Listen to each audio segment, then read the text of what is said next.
L'histoire de Jacob commence dans un contexte de fies et de tentes. Une étoile de fond marquée par la foi, l'incertitude, les promesses divines.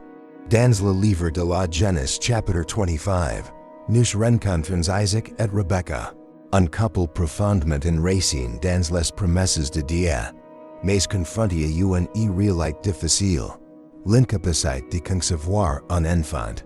À l'époque, l'infertilité était perçue comme une malédiction, une honte sociale qui pesait lourdement sur les femmes. Pendant 20 longues années, Rebecca a porté fardeau, tandis qu'Isaac, dans cette perseverança, a adressé des prières ferventes à l'Éternel. La réponse divine ne se fit pas attendre. Rebecca devint enceinte, mais cette grossesse tant espérée apporta un lot de mystères et de troubles. Dès les premiers mois, elle ressentit un tumulte inhabituel en son sein. Les mouvements de jumeaux étaient intenses, presque violents, et une question poignante surgit. Pourquoi fella lui arrivait-il? Alors même que cette grossesse était une bénédiction divine. En quote de réponses, Rebecca se tourna vers Dieu. Et si fut là que le dessein divin, d'une profondeur insondable, fut révélé. Deux nations sont dans ton ventre, et deux pupilles, issus de toi, se séparent. Un pupille sera plus fort que l'autre, et l'un servira le plus jeune. Cette prophétie renversait les conventions culturelles et sociales de l'époque. Dans les sociétés antiques, le premier-né détenait un rôle central. Il héritait des biens, de l'autorité familiale et de la bénédiction paternelle. Mais ici, Dieu enquête un ordre différent. Avant même leur naissance, les jumeaux étaient prédestinés à jouer des rôles opposés. Leur relation marquée par le conflit et la rivalité. Lorsque le jour de l'accouchement arriva, l'accomplissement de cette prophétie se dessina de manière spectaculaire. Esaü fut le premier à naître. Sa peau était rougeâtre et son corps recouvert d'un duvet épais, ce qui reflétait son tempérament sauvage et impulsif. Son nom Esaü signifie poilu, une caractéristique qui deviendrait emblématique de sa personnalité. Mais ce fut l'apparition de son frère cadet qui capta toute l'attention, Jacob, agrippant le talon de son frère, comme pour annoncer son intention de le suivre de près, de n'y jamais rester en arrière. Ce geste prophétique révèle un aperçu de la nature de Jacob, déterminé, ruse et prêt à saisir toute opportunité. Le nom Jacob lui-même est porteur de significations riches et complexes. Derive de la racine hébraïque qui signifie talon. Il évoque l'image de celui qui saute, mais aussi de celui qui se plante ou contourne. Cette double signification reflète parfaitement la personnalité de Jacob, tel qu'elle se dévoilera dans les chapitres suivants. Un homme ambitieux, mais souvent controversé dans ses méthodes. La dynamique familiale amplifie les différences entre les deux frères. Esaü, l'âne, incarnait l'idéal masculin de l'époque, un chasseur habile, un homme de plein air, rude et indépendant. Jacob, en revanche, préférait le calme des tentes, un environnement plus domestique et introspectif. Ces contrastes ne firent que renforcer les préférences parentales. Isaac aimait Esaü pour son goût pour le gibier et son caractère robuste, tandis que Rebecca favorisait Jacob, poète en raison de la prophétie qu'elle avait rec. Ce favoritisme parental, being quanquer dans des motivations comprehensibles, sema les grains d'un conflit durable. Imaginez une usine divisée, où chaque parent souchant un enfant au détriment de l'autre. Les tensions étaient inévitables, et chaque frère développait des traits qui alimentent cette rivalité. Esaü, encouragé par l'admiration de son père, devint impulsif et insouciant, tandis que Jacob, soutenu par sa mère, apprenait à être stratégique et calculateur. L'enfance de Jacob fut ainsi marquée par des promesses divines d'un avenir glorieux, mais aussi par des divisions familiales et des pressions culturelles. Pourtant, au cœur de cette histoire, une question persistait. comment dia utiliceratil un individu aussi imparfait, au milieu de circonstances aussi chaotiques, pour accomplir ses desseins? Cette question devient particulièrement intrigante lorsque l'on comprend que l'histoire de Jacob n'est pas seulement celle d'un homme mais aussi celle du peuple d'Israël tout entier. Les luttes de Jacob, ses victoires et ses échecs symbolisent le parcours collectif d'un peuple choisi par Dieu, souvent rebelle, mais toujours destiné à porter ses promesses. Alors que Jacob grandit, il s'est trouvé à la croisée des chemins entre le destin prophétique annoncé et ses naissances, et les choix qu'il fera pour accomplir ce destin. Ce paradoxe entre la souveraineté divine et la responsabilité humaine est au cœur de Esaü.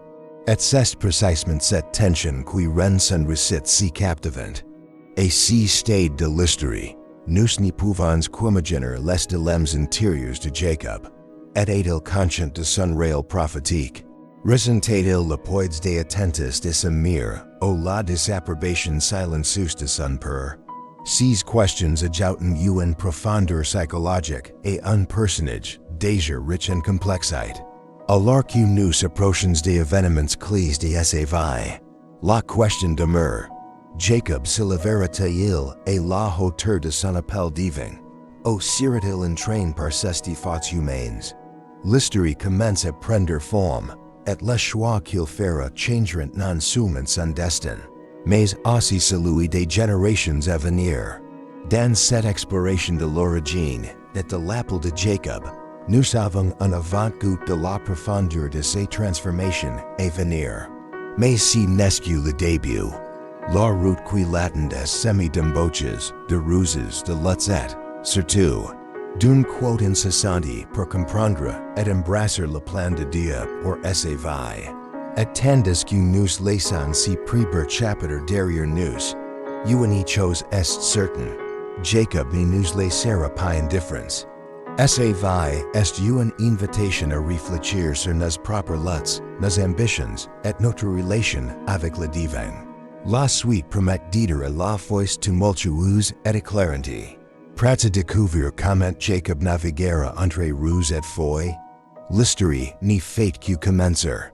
Le conflit entre Jacob et Esaü, annonce dès leur naissance, se manifeste pleinement dans un épisode captivant qui met en lumière les différences fondamentales entre les deux frères.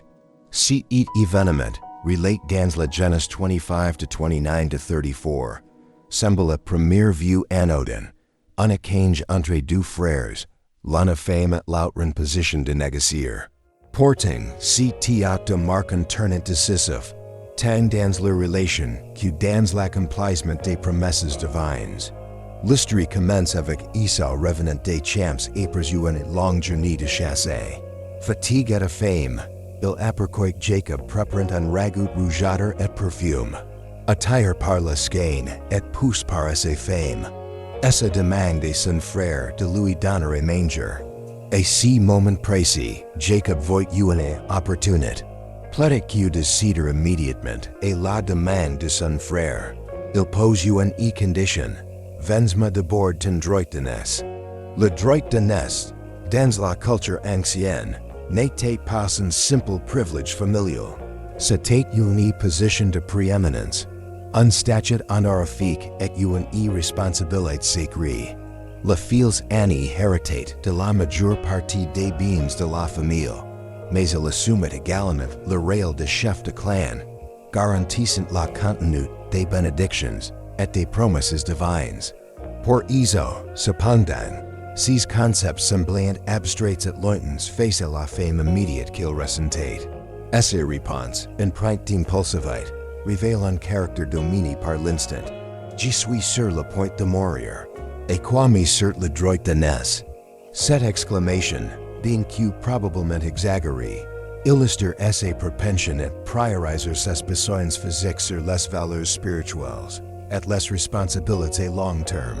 Esaü, dans son empressement, jure de céder son droit à Jacob, scellant ainsi une transaction qui changera le cours de leur histoire. Jacob, quant à lui, apparat calculateur et méthodique. Il ni les reno hazard, exigent unserment per garanter l'accord. Uni fois thella fate, il donne Isa du pain et du ragout de lentilles. Isa mange, boit et repart, comme si citi de cange n'avait aucune importance. Le texte conclet de manière frappante, c'est ainsi que so méprises en droit de nes. Cette skein, being Q court, regorge de symbolisme et d'enseignements. Elle met en lumière du temperaments diamétralement opposés. Esaü, impulsif, est guide par ses instincts primaires. Tandis que Jacob, ambitio et réfléchi, est prêt à user de tous les moyens pour atteindre ses objectifs. Si contraste préfigure non seulement leurs parcours individuels, mais aussi les traits des nations qu'ils représentent. Esaü, ancêtre des Édomites, et Jacob, père d'Israël. Mais cette histoire soulève également des questions morales et spirituelles complexes. Le comportement de Jacob est-il juste? Pas excuser essa manipulation au nom de la réalisation des promesses divines. Ou bien est-il lui aussi coupable d'exploiter la faiblesse de son frère? D'une autre quitte, Esaü incarne une leçon importante, la valeur des bénédictions spirituelles et des responsabilités familiales, ne doit jamais être sous-estimé. En occasion son droit de nes contre un simple repas, il montre un mépris pour l'héritage sacré qu'il portent. Si mépris, being plus motive par une fame temporaire, aura des répercussions éternelles, affectant non seulement sa relation avec Jacob, mais aussi la destinée de ses descendants. Cet épisode rappelle également un thème récurrent dans les Écritures. Dieu choisit souvent d'accomplir ses desseins à travers des moyens inattendus, voire imparfaits. Le comportement de Jacob, being que moralement discutable, joue un rôle clé dans l'accomplissement des prophéties. Si paradoxe entre les choix humains et la souveraineté divine rend l'histoire de Jacob profondément captivante. Enfin, il est fascinant de noter que cet échange n'a pas seulement des implications personnelles pour les deux frères, mais aussi un écho prophétique. Jacob, en obtenant le droit de nes, prend une place centrale dans l'histoire du salut. Son lignage deviendra celui des patriarches d'Israël, le peuple choisi par Dieu. Esaü, en revanche, reste à la périphérie de cette grande narration biblique. Ses descendants devenant souvent les antagonistes d'Israël. Alors que nous laissons cet épisode derrière nous, une tension palpable subsiste. Jacob a peut-être acquis le droit de nes, mais il devra encore se battre pour obtenir la bénédiction paternelle, qui est associée. Esaü, bien que permet indifferent dans l'instant, ne tardera pas à ressentir le poids de ses décisions. Et nous, lecteurs ou spectateurs, sommes invités à réfléchir sur nos propres priorités. Combien de fois sommes-nous tentés de sacrifier des bénédictions durables pour des plaisirs éphémères? La suite de l'histoire promet des conflits intenses, des stratagèmes audacieux et des moments de révélation divine. Jacob, fidèle à sa nature, continuera à marcher sur la ligne fine entre ambition personnelle et destin prophétique. Mais pour l'instant, l'ombre du prochain grand affrontement se dessine. La quote de la bénédiction d'Isaac. La tension atteint son apogée dans cet épisode central de la vie de Jacob. Relate dans Genèse 27. Au la lat entre les deux frères s'intensifie author de la bénédiction paternelle. Isaac, violescent et presque aveugle, décide que le moment est venu de transmettre essa bénédiction prophétique à Esaü, son fils aîné. Cependant, cette décision, influencée par l'amour d'Isaac pour Esaü et son goût pour le gibier, vit déclencher une série d'événements marqués par le mensonge, la manipulation et des conséquences irréversibles. Le récit s'ouvre sur une skein intime entre Isaac et Esaü. Sentant la fin de sa vie approcher, Isaac convoque son fils aîné et lui donne une mission. Prends tes armes, ton carquois et ton arc, viens dans les champs et chasse du gibier pour moi. Prépare-moi un repas comme je l'aime et apporte-le-moi, affinque gite benis avant de mourir. Pour Esaü, c'est une chance inestimable de recevoir l'approbation finale de son père, et de consolider son statut d'aîné. Cependant, cette conversation privée est entendue par Rebecca, la mère des deux frères. Son favoritisme pour Jacob, combiné la prophétie recevant leur naissance, l'incite à intervenir. Rebecca, convaincue que Jacob est destiné à recevoir la bénédiction, élabore un plan audacieux pour tromper Isaac. Elle appelle Jacob, lui explique son stratagème. Il doit se faire passer pour Esaü et apporter à Isaac un repas préparé avec soin, afin de recevoir la bénédiction à la place de son frère. Jacob hésite. Sa première objection n'est pas morale, mais pragmatique. Mon frère Esaü est velu, et je n'ai pas de poil. Si mon père me touche, il verra que je cherche le tromper, et jetterai sur moi une malédiction au lieu d'une bénédiction. Mais Rebecca, déterminée, prend toute la responsabilité sur elle. Que cette malédiction retourne sur moi mon fils. Fais seulement ce que je te dis, le plan se met en marche. Rebecca prépare un repas avec des chevreaux, imitant le gibber quoique aime tang, et habille Jacob avec les vêtements de Esaü, impregnés de l'odeur de champs. Elle couvre également les mains et le cou de Jacob avec des peaux de chevreau pour simuler la pilosite d'Esaü. Ainsi déguisé, Jacob entre dans la tongue de son père. Le dialogue qui suit est empreint de suspense. Isaac, bien que aveugle, est immédiatement méfiant. Qui es-tu, mon fils? Jacob répond sans hésiter. Je suis Esaü, ton premier-né. J'ai fait ce que tu m'as demandé. Lève-toi, je t'en prie. Assieds-toi, et mange de mon gibber, afin que tu me bénisses. Isaac, troublé par la rapidité avec laquelle le repas est préparé, demande comment cela est possible. Jacob, dans un mensonge encore plus audacieux, attribue son succès à une intervention divine. C'est l'éternel ton Dieu, qui me l'a fait trouver rapidement. Mais Isaac n'est pas entièrement convaincu. Il demande à Jacob de s'approcher afin de le toucher et de vérifier son identité. À ce moment, le déguisement de Jacob joue en sa faveur. La voix est la voix de Jacob, mais les mains sont celles d'Esaü. Malgré ses doutes, Isaac se laisse convaincre par le toucher et l'odeur des vêtements d'Esaü. Il mange le repas. Enfin, prononce la bénédiction tan convoitée. La bénédiction d'Isaac est riche et prophétique, que Dieu a donné de la rosée du ciel et de la richesse de la terre, du bail et du vin en abondance, que des pupils te servent et que des nations se prosternent devant toi.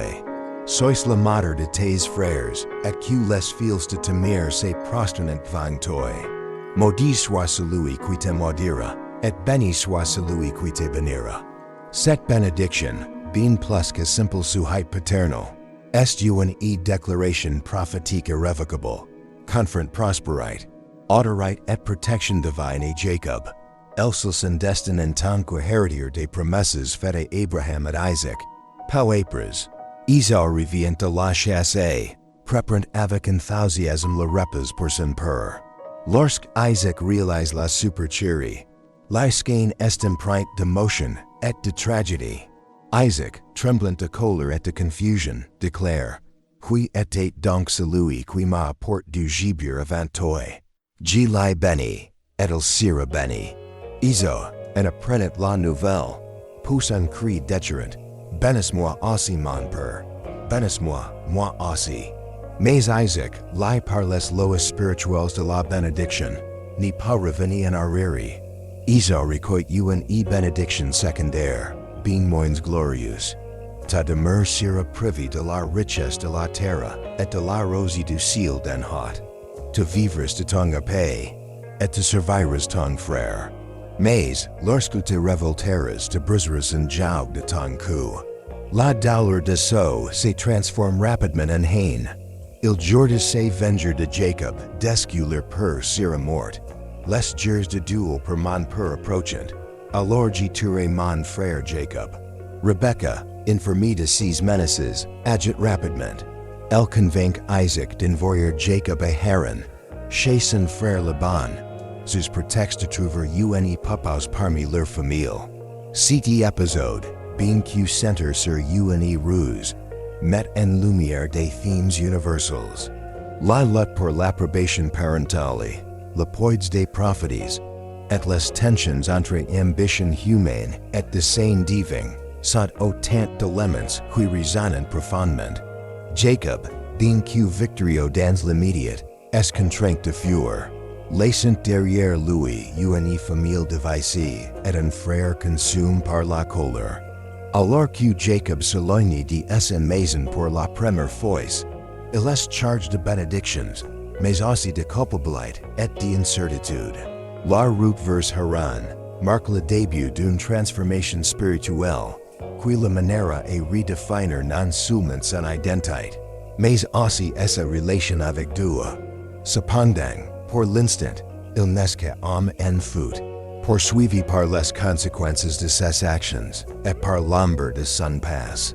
La question demeure, que réserve l'avenir à Jacob, maintenant qu'il est tout à perdre?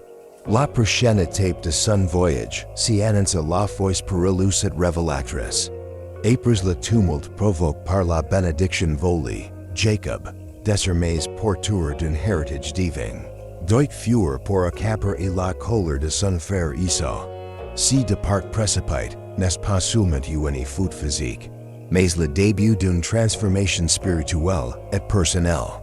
Chargé des espoirs de ses mères et de la bénédiction de son père, Jacob quitte Beersheba en direction de Haran, la terre de ses ancêtres maternels. Cette étape marque un tournant dans son voyage. Un homme ruse et calculateur entreprend une écoute qui le mènera à se confronter à ses propres limites et à rencontrer Dieu de manière profonde. Le récit prend un temps introspectif dès que Jacob s'éloigne de sa maison.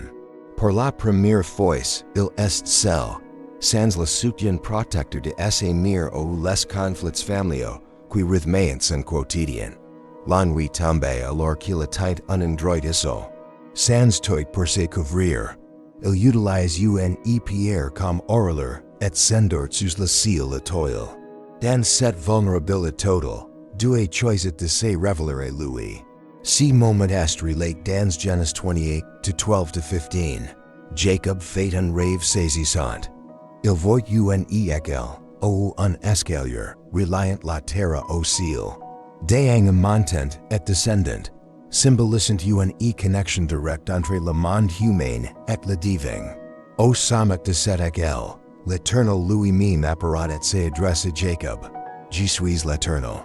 Le Dieu d'Abraham, ton père, et le Dieu d'Isaac, la terre sur laquelle tu es couché, je la donnerai à toi et à ta descendance. Ta postérité sera comme la poussière de la terre, et tu t'étendras à l'ouest et à l'est, au nord et au sud. Toutes les femmes de la terre seront bénies en toi et en ta descendance. Je suis avec toi, je te garderai partout où tu iras, et je te ramènerai dans ce pays.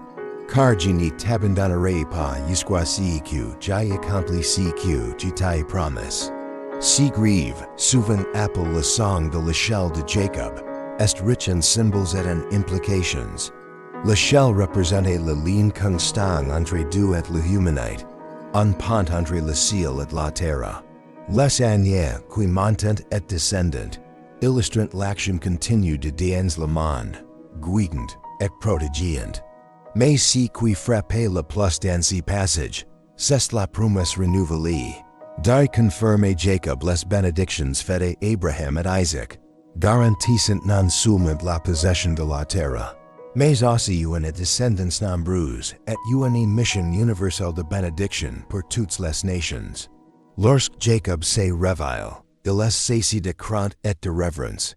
Son premier réflexe est de reconnaître la sainteté de l'endroit. Certainement, l'Éternel est dans ce lieu, et moi, je ne le savais pas. Ce lieu est redoutable. C'est ici la maison de Dieu, c'est ici la porte des cieux.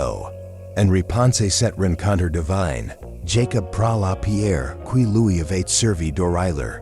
La dresse comme un stel, et la consacre ny versant de l'huile.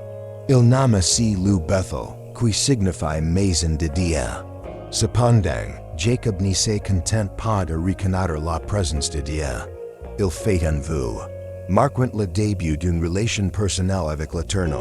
Si tu es avec moi, et me garde pendant si voyage que je fais. Si me donne du pain et manger, et des vêtements à porter. Et si je retourne en paix la maison de mon père. Alors l'Éternel sera mon Dieu. Cette pierre, que j'ai dressée comme stèle, sera la maison de Dieu. Et je te donnerai la dîme de tout ce que tu me donneras. Si vous, bien compris de foi, reflète encore le pragmatisme de Jacob. Il conditionne son engagement envers Dieu et la réalisation des promesses divines. Jacob est en transition, un encore marqué par ses défauts, mais qui commence à entrevoir le potentiel d'une vie guidée par la foi. Reprenant son chemin, Jacob arrive enfin à Haran, la destination fixée par Esaü. Là, il rencontre Rachel, la fille de Laban, son oncle. Leur rencontre, décrite dans Genèse 29 1-12, est empreinte de romantisme et de providence. Jacob, après avoir discuté avec des burghers près d'une pute, voit Rachel arriver avec le troupeau de son père. Saisi d'un élan d'émotion et de détermination, Jacob roule lui-même la lourde pierre qui couvrait la pute. Un acte qui impressionne probablement Rachel et témoigne de ses forces et de ses volontés. Lorsque Jacob embrasse Rachel et pleure, ce geste révèle une combinaison de soulagement, de joie et powder d'un sentiment de destin accompli. Il raconte à Rachel qu'il est parent avec son père, et elle court informer son père Laban de cette rencontre. L'accueil chaleureux de Laban, qui embrasse Jacob et le considère comme son propre os et sa chair, semble marquer le début d'une nouvelle phase promise pour Jacob, portant sur cette surface accueillante des défis ses profilantes. Jacob, l'homme de ruse, rencontre en Laban un maître de la manipulation. Ce qui commence comme une étape de refuge deviendra un champ d'apprentissage. Jacob devra non seulement travailler dur, mais aussi faire face aux conséquences de ses propres stratagèmes passés. Alors que Jacob s'installe à Haran, son parcours prend une nouvelle dimension. Si n'est plus seulement une écoute de survie, mais une épreuve de caractère. Un voyage de maturation où il devra affronter des adversités. Apprendre l'humilité et développer une foi plus profonde. La transformation de Jacob, amorcée dans le désert sous les étoiles de Bethel, continuera et se déployer dans les années à venir, à travers l'amour, le labeur et les luttes. Cependant, l'ombre de son passe plane encore. Esaü, reste en arrière, n'aurait toujours une haine profonde. Et bien que Jacob ait obtenu la bénédiction de son père et la protection de Dieu, il devra apprendre que les promesses divines s'accomplissent souvent au prix de sacrifices personnels. Alors que l'histoire se poursuit, une question persiste. Comment Jacob conciliera-t-il son ambition humaine avec le destin prophétique qui lui est confié? Installé à Haran, Jacob entre dans une nouvelle phase de sa vie, marquée par des relations complexes, des conflits familiaux et une croissance personnelle constante. Là où il espérait trouver un refuge et construire un avenir, il se retrouve plongé dans une dynamique familiale tendue. L'amour, la jalousie et les luttes de pouvoir s'entrelacent. Ce chapitre de sa vie est dominé par ses relations avec ses deux épouses, Lee et Rachel, ainsi qu'avec son oncle et désormais beau-père. Laban, dès le départ, l'histoire prend un tournant émotionnel avec la rencontre de Jacob et Rachel. Fils de Rebecca, Jacob avait grandi en entendant parler de la famille de Esaü et Haran, et son arrivée chez Laban marque une connexion tangible avec ses racines.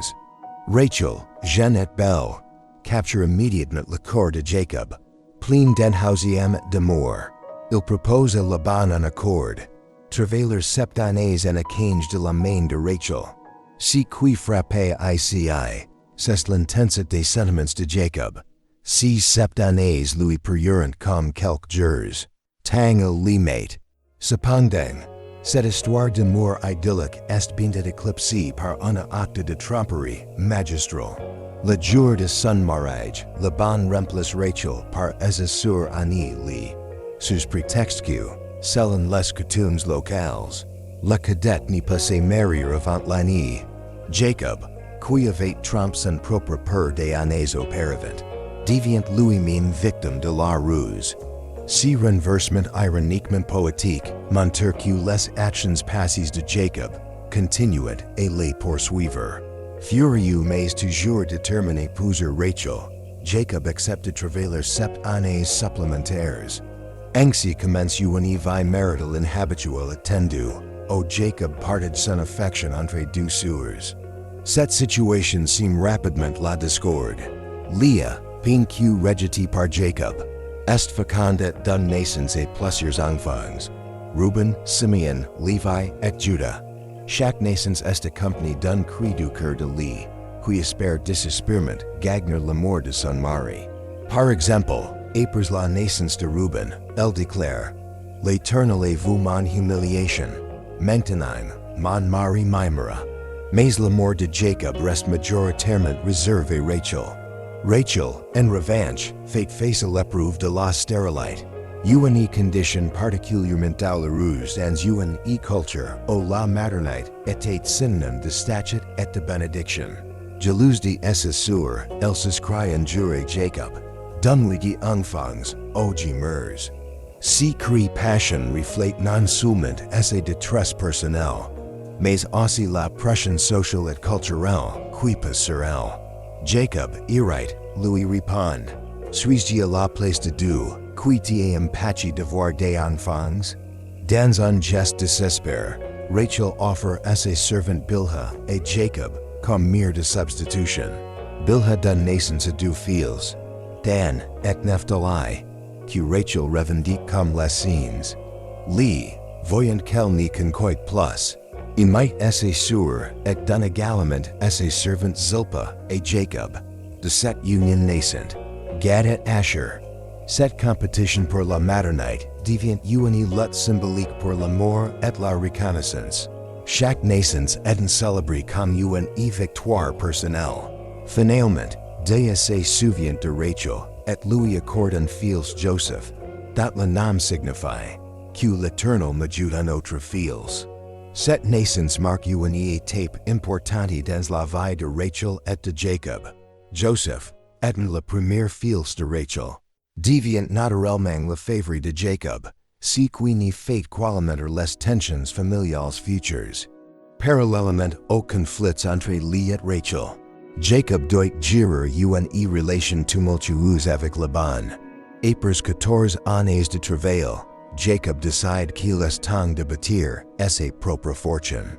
Laban, cependant, cherche à exploiter davantage son neveu. Les deux hommes concluent un accord. Jacob recevra les animaux marques aux têtes du troupeau de Laban. Mais Laban, fidèle à sa nature russie, manipule l'accord en tentant de réduire les chances de Jacob de prospérer. Cependant, Jacob utilise ses propres connaissances et méthodes ingénieuses pour faire prospérer son troupeau.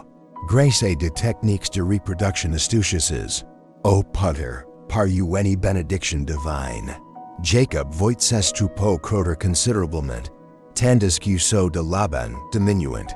Cet enrichissement rapide attise la jalousie des fils de Laban, qui accusent Jacob d'avoir volé la richesse de leur père. Face à cette hostilité croissante, Jacob recueille un message clair de Dieu. Retourne au pays de tes pères, et à ta parenté, et j'y serai avec toi. Si repel des promesses divines donne à Jacob la force de prendre une décision audacieuse.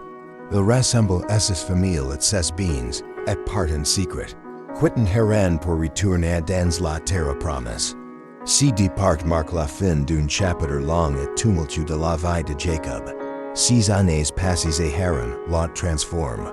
Non seulement en termes de richesse et de stature, mais aussi spirituellement. Jacob a appris à naviguer dans des relations complexes, et faire face aux conséquences de ses choix passés, et à counter sur Dieu pour le guider à travers les défis. Pourtant, alors qu'il quitte Haran, Jacob sait que ces luttes ne sont pas terminées. Il porte encore le poids de son passé, notamment ses relations rompues avec Esaü.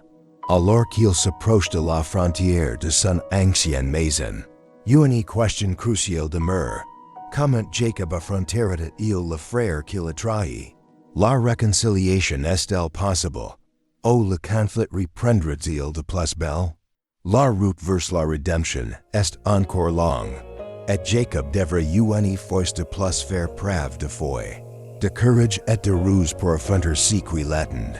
La réconciliation avec Esaü et l'encontre avec Dieu. Alors que Jacob quitte Haran, il se dirige vers un futur incertain.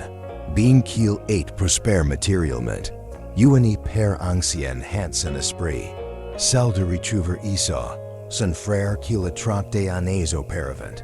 La réconciliation semble impossible, et l'ombre de la vengeance plane sur son chemin. Pour Jacob, ce voyage n'est pas seulement un retour vers la terre promise, mais aussi une confrontation inévitable avec son passé, et une étape cruciale dans ses transformations spirituelles. Alors qu'il approche des terres d'Esaü, Jacob envoie des messengers pour annoncer son retour. Il choisit soigneusement ses mots, exprimant respect et soumission. Votre serviteur Jacob dit ceci, J. séjourne chez Laban et y suis reste jusqu'à présent. J. des buffs, des ânes, des brebis, des serviteurs et des servantes. J. l'envoie dire à mon Seigneur, afin de trouver grâce à tes yeux. Cependant, la réponse qu'il recueille intensifie ses craintes. Esaü vient à sa rencontre, accompagné de 400 hommes. Prise de panique, Jacob adopte une stratégie prudente. Il divise son camp en deux groupes. Pensant que si Esaü attaque l'un, l'autre pourra s'échapper. Mais au-delà de ces préparatifs tactiques, Jacob fait ce qu'il a appris à faire au cours de ses épreuves. Il se tourne vers Dieu, dans une prière humble et sincère. Il invoque les promesses divines. Why Dieu demande pour Abraham, Dieu demande pour Isaac, éternel. Toi qui m'as dit, retourne dans ton pays et dans ta parenté, et je te ferai du bien. Je suis trop petit pour toutes les grâces, et pour toute la fidélité que tu as montrées à ton serviteur. Délivre-moi, je te prie, de la main de mon frère Esaü, car je crains qu'il n'y vienne, qu'il ne me frappe et qu'il ne frappe la mère avec les enfants. Cette prière marque un moment de vulnérabilité pour Jacob, l'homme qui se pouvait autrefois sur ses ruses et ses déterminations, reconnaît maintenant ses dépendances envers Dieu. Mais mine dans ses prières, Jacob ne néglige pas l'action. Il prépare un cadeau impressionnant pour Esaü, des troupeaux de chèvres, de moutons, de chameaux, de buffs et d'ânes, qu'il envoie en vagues successives, espérant apaiser la colère de son frère par ses gestes de bonne volonté. Cependant, avant de rencontrer Esaü, Jacob doit faire face à une autre confrontation, encore plus mystérieuse et transformative. La nuit, après avoir envoyé ses familles et ses biens de l'autre quitte du Dieu de Jabbok, Jacob reste seul. C'est alors que Jean vint lutter avec lui jusqu'à l'aube. Cette lutte, décrite dans Genèse 32 de 24-29, est un moment profondément symbolique. Jacob, littéralement et métaphoriquement, combat avec Dieu, ct.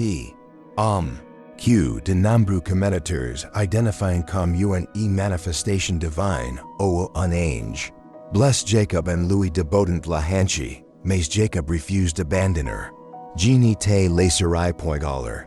Que tu ne m'aies béni, déclare-t-il avec une détermination acharnée. Finalement, l'homme accorde ses bénédictions à Jacob, mais lui donne également un nouveau nom, Israël, qui signifie celui qui lutte avec Dieu. Ce changement de nom est profondément significatif. Jacob, dont le nom évoque la tromperie et la supplantation, deviant Israel, un homme transforme par son combat spirituel, et reconnu pour sa perseverance. Lorsque le jour se lève, Jacob traverse le gueux, bless mais change. Se blesserait la hanche, qui le fait boiter, deviant un rappel physique et permanent de se rencontre avec le divin. Cette lutte marque un tournant spirituel, Jacob, qui avait toujours cherché à obtenir des bénédictions par ses propres moyens, a maintenant une relation directe et personnelle avec Dieu. Avec cette nouvelle identité, Jacob s'avance enfin pour rencontrer Esaü. Divisant ses familles en groupes, il place ses servantes et leurs enfants devant, suivis de lui et ses enfants, et enfin Rachel et Joseph à l'arrière. Mais contrairement à ses habitudes passées, Jacob ne se cache pas derrière les autres. Il marche vers haut et se prosterne cette fois en approchant Esaü, un signe de soumission et de respect. À la surprise de Jacob, Esaü ne montre ni colère ni désir de vengeance. Au lieu de cela, il court à la rencontre de son frère, le serre dans ses bras et pleure avec lui.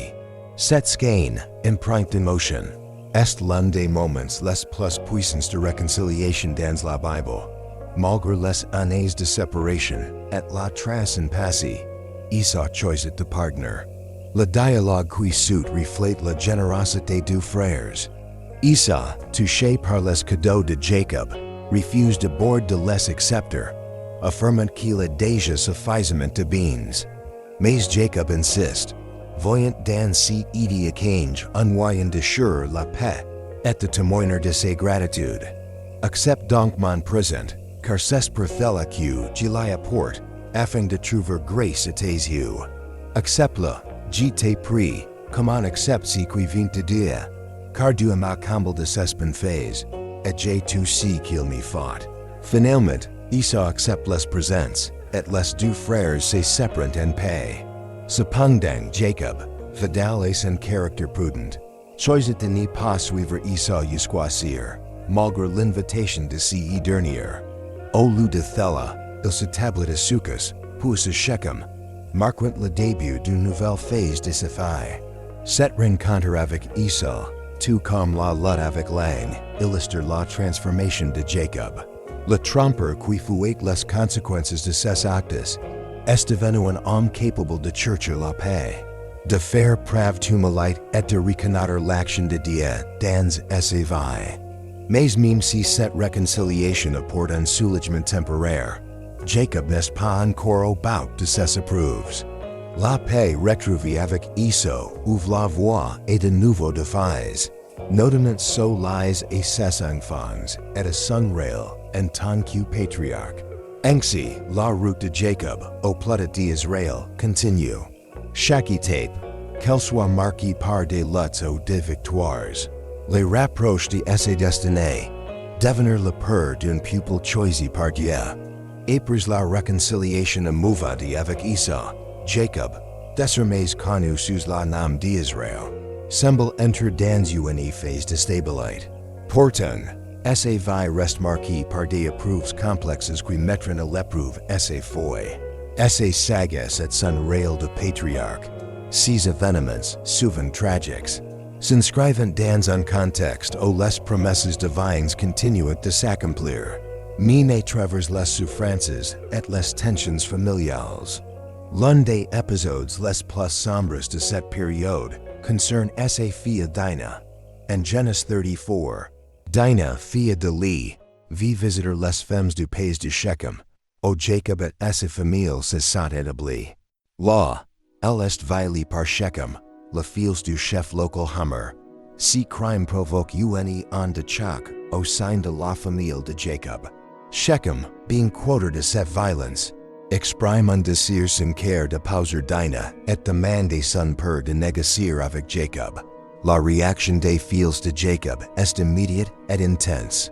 Simeon et Levi, les frères de Dinah, prennent les choses en main, faisant preuve de duplicité, et elles acceptent la proposition de mariage. Mais à une condition, que tous les hommes de la ville soient circoncis. Hamor et Shechem désirent d'obtenir la main de Dinah, Acceptant sees termes et persuadent leur communat de complir si ritual. Cependant, si tit accord n'était que prétexte pour une vengeance sanglante. Alors que les hommes de la ville sont encore affaiblis par la circoncision, Simeon et Levi attaquent et massacrent tous les males de Shechem. Ils prennent Dinah, pillent la ville et capturent les femmes et les enfants comme butin. Jacob, horrifié par cette violence, reproche sévèrement et ses fils leur acte de vengeance disproportion. Vous m'avez troublé et me rendant odieux aux habitants du pays. Les Cananéens et les Phérésiens. Nous sommes peu nombreux. Ils se réuniront contre moi et me frapperont, et j'y serai détruit, moi et ma maison. Mais Simeon et Levi, dans leur colère, défendant leur action en disant, devait entrer notre sur comme une prostituée? Cet épisode tragique illustre les dangers des tensions internes dans la famille de Jacob et les conséquences de la violence contre lui. Il met également en lumière l'incapacité de Jacob à maintenir l'ordre parmi ses fils. Une préfiguration des conflits qui surgiront plus tard dans ces lignées. Face à cette situation chaotique, Dieu intervient directement, ordonnant à Jacob de quitter Shechem et de retourner à Bethel. Le lieu où il avait rencontré Dieu dans un rêve des années auparavant. Ce retour est marqué par un acte de purification spirituelle. Jacob ordonne ses familles de se débarrasser des idoles et des objets étrangers. Tes les dieux étrangers qui sont au milieu de vous. Purifiez-vous et changez de vêtements. Ce geste symbolise un renouveau spirituel. Un rappel que leur destinée est guidée par l'Éternel et non par les pratiques païennes. À Bethel, Jacob érige un idole et Dieu réaffirme son alliance avec lui. En Genèse 35 de 10-12, l'Éternel lui dit, ton nom est Jacob, mais tu n'y seras plus appelé Jacob. Ton nom sera Israël. Je suis le Dieu tout puissant. Sois fécond et multiplie-toi. Une nation et une assemblée de nations naîtront de toi, et des rois sortiront de tes reins. Je te donnerai le pays que j'ai donné à Abraham et à Isaac. Je te donnerai ce pays et te fosterai après toi. Cette réaffirmation de l'alliance divine est un moment crucial.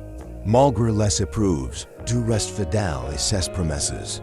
Jacob, désormais pleinement identifié comme Israël, comprend que sa mission dépasse ses propres luttes. Il est le porteur d'un héritage sacré qui transcende ses propres vies. Cependant, la paix retrouvée à Bethel est de courte durée. Alors que Jacob poursuit son voyage, une tragédie frappe sa famille.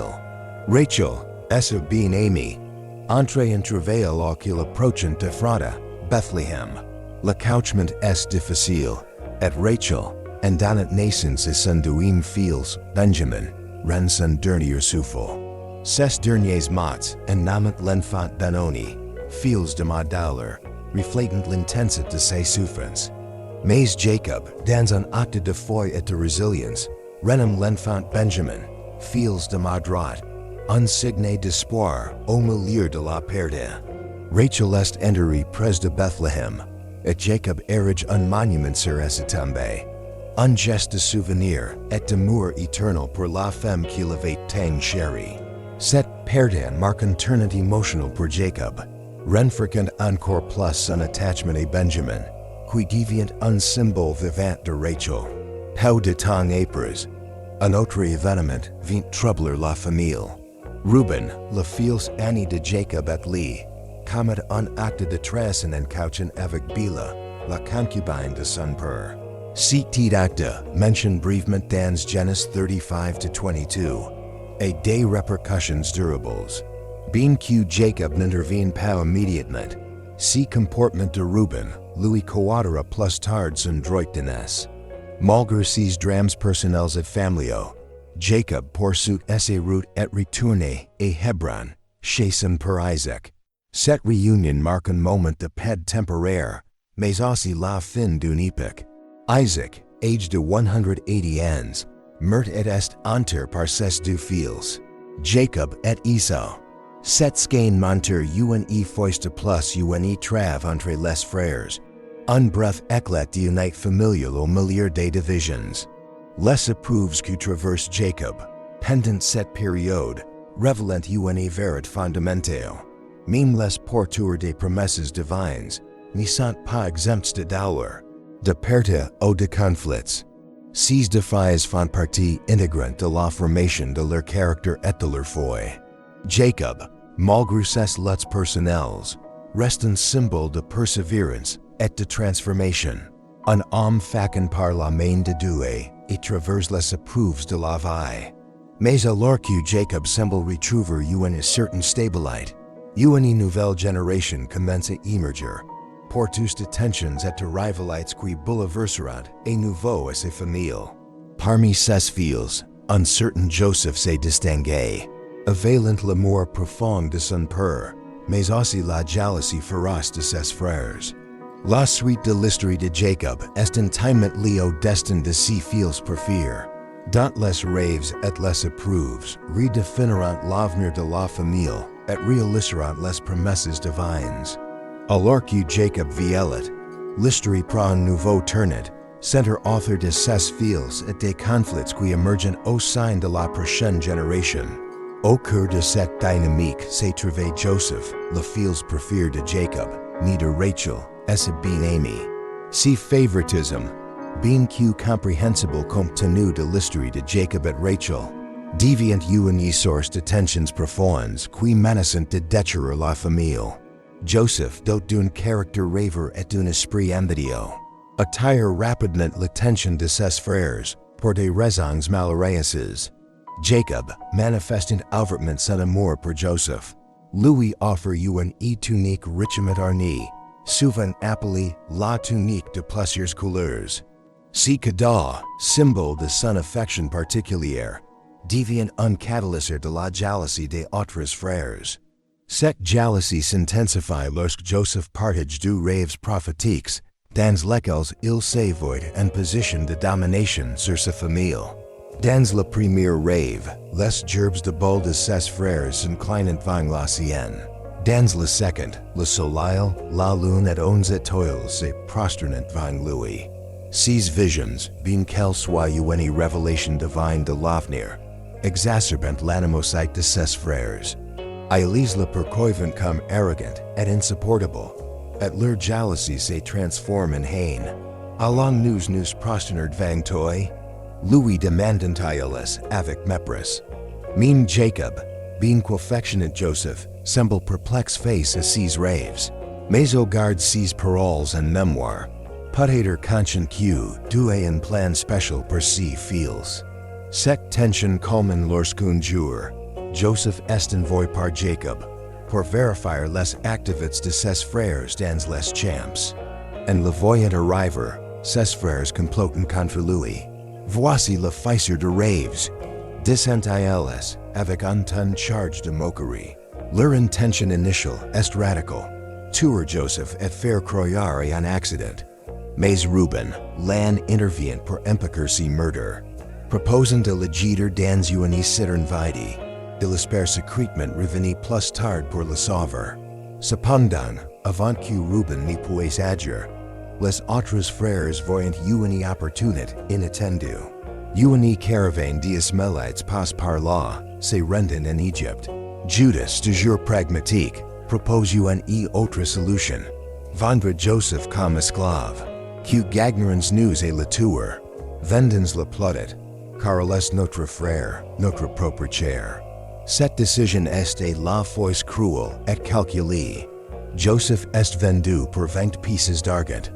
Un prix dérisoire pour une vie humaine et aimée en Égypte. Pour cacher leur acte, les frères prennent la tunique de Joseph, la trempent dans le sang d'un bouc, et le ramenent à Jacob. Face cette preuve fabriquée, Jacob est dévasté. Il conclut que son fils bien-aimé et dévore par une bête féroce. Le chagrin de Jacob est profond et inconsolable. Je descendrai en pleurant vers mon fils dans le séjour des morts. Si Dieu marque une période sombre dans la vie de Jacob, Uni dollar quini sira apesi cubine plus tard. Pendency tongue, Joseph, and Egypt.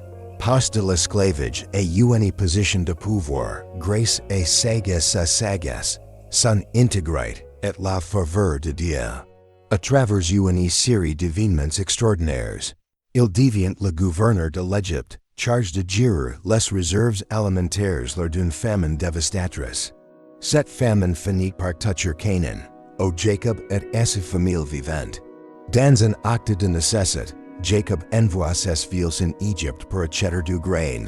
Ignorant que le gouverneur qu'il rencontre n'est autre que Joseph. L'histoire tient son apogée dans une série de rencontres, o Joseph, cachant son identité, met ses frères à l'épreuve. Il leur demande de revenir avec Benjamin, le plus jeune frère, pour prouver leur honnêteté. Jacob, terrifié à l'idée de perdre Benjamin et après la perte de Joseph, résiste d'abord à cette demande. Mais face à la famine persistante, il cède finalement, bénissant le voyage avec une prière désespérée. Que le Dieu tout-puissant vous fasse trouver compassion auprès de cet homme, afin qu'il laisse revenir votre autre frère et Benjamin. Et moi, si je dois être prive de mes enfants, que je ne sois prive. Lorsque les frères reviennent avec Benjamin, Joseph, submerged par l'émotion, finit par se révéler à eux. En Genèse 45:3-8, il déclare, Je suis Joseph, votre frère, que vous avez vendu pour être aimé en Égypte. Mais maintenant, ne soyez pas affligés et fâchés contre vous-mêmes de m'avoir vendu ici, car c'est pour sauver des vies que Dieu m'a envoyé vers vous. Ces paroles révèlent non seulement le pardon de Joseph, mais aussi sa compréhension profonde du dessein divin. Les frères retournent alors à Canaan pour annoncer à Jacob que Joseph est vivant. D'abord incrédule, Jacob finit par croire en voyant les chariots envoyés par Joseph. L'esprit de Jacob, alourdi par des années de chagrin, se ranime, s'estasise. Mon fils Joseph est encore en vie. Je veux alors le voir avant de mourir. Le voyage de Jacob en Égypte est marqué par une rencontre poignante avec Dieu. En Genèse 46:3-4, l'Éternel lui dit, Je suis Dieu, le Dieu de ton père. N'aie pas peur de descendre en Égypte, car là-bas, je ferai de toi une grande nation. Moi, je descendrai avec toi en Égypte, et moi, je t'en ferai rentrer. Rasher, Jacob part avec toute sa famille, un clan de 70 personnes, pour s'installer en Égypte. La réunion de Jacob et Joseph est l'un des moments les plus émouvants de la Bible. Lorsque Jacob voit Joseph, il s'écrie, Maintenant, je peux mourir, puis j'ai vu ton visage et que tu es encore en vie. Les dernières années de Jacob en Égypte sont marquées par la paix et la prospérité. Avant sa mort, Jacob bénit ses fils, prophétisant leur avenir et donnant des instructions pour être enterré match-pala au quitte de ses enquêteurs. La mort de Jacob, à l'âge de 147 ans, marque la fin d'une vie tumultueuse mais remplie de foi. Il laisse derrière lui un héritage durable, non seulement à travers ses fils, mais aussi à travers le peuple d'Israël, qui portera son nom. Jacob, l'homme qui avait lutte avec Dieu et les hommes, les unis lequin intemporel, malgré nos imperfections. Dieu peut transformer nos vies et accomplir ses desseins à travers nous. Son histoire, malent luttes, pertes et réconciliation, résonne comme un témoignage de la fidelité divine et de la puissance du pardon.